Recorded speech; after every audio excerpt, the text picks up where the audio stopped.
J'ai trouvé que c'était très intéressant parce que c'est une pathologie qu'au final beaucoup de gens peuvent avoir. Et du coup, c'est bien d'en parler et de voir comment prendre en charge les patients, leur donner des conseils et les aider à accepter cette maladie qui est assez compliquée à vivre pour eux, je pense. C'est un thème très pertinent par rapport à ce qu'on a l'habitude de rencontrer en cours, les thématiques abordées. C'est un sujet qu'on aborde jamais par rapport aux prescriptions et aux commentaires d'ordonnance.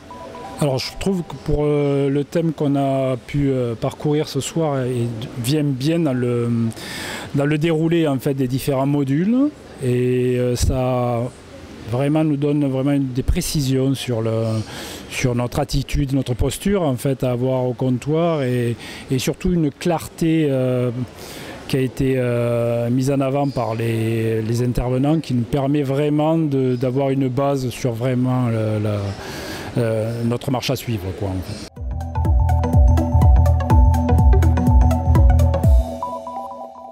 Ah oui, l'ordonnance c'est un outil de communication à part entière parce que c'est grâce à ce support qu'on peut avoir les traitements du patient et avec la posologie bien sûr, donc qui doivent suivre à la lettre pour que ça puisse fonctionner.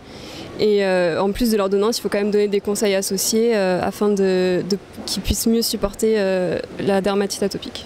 Oui, l'ordonnance, donc c'est un outil qui permet de transmettre déjà d'une part du médecin au pharmacien, mais également donc aux patients.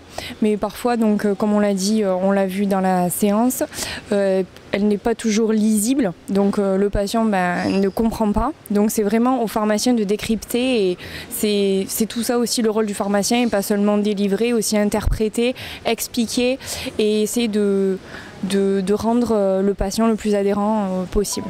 Complètement. L'ordonnance est tout à fait le lien qui nous unit, est un lien de communication entre professionnels de santé qui nous permet justement de pouvoir avoir des postures cohérentes, chacun à notre niveau, autour d'un document.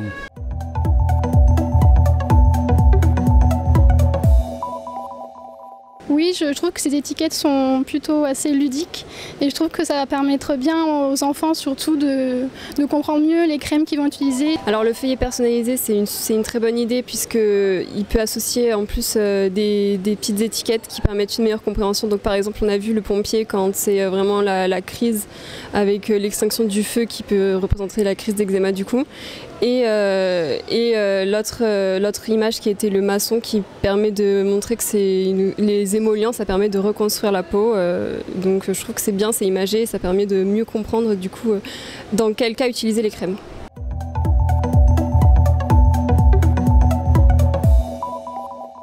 Oui, l'approche psychologique est très importante puisque c'est une maladie qui est d'une part physique mais aussi qui a une composante psychologique.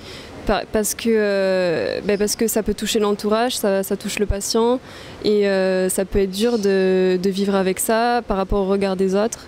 Et du coup, c'est bien d'avoir une aide psychologique. Au comptoir directement, donc ça dépend du temps que l'on a. Souvent, des fois, si c'est le rush, c'est sûr qu'on n'aura pas forcément le temps d'aborder ces sujets-là. Mais c'est bien de nous en parler maintenant en formation parce qu'on peut plus prendre conscience de l'enjeu exact de ça vis-à-vis, par exemple, des traitements de la dermatite atopique, mais aussi pour d'autres traitements. C'est très très important. On peut adapter ça à d'autres traitements chroniques et aussi c'est tout un relationnel et permettre une relation aussi de confiance entre le patient et le pharmacien. Je trouve que c'est un point fort aussi également au comptoir.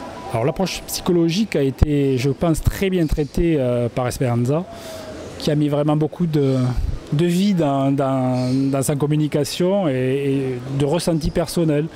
Donc ça nous donne aussi beaucoup de pistes au comptoir.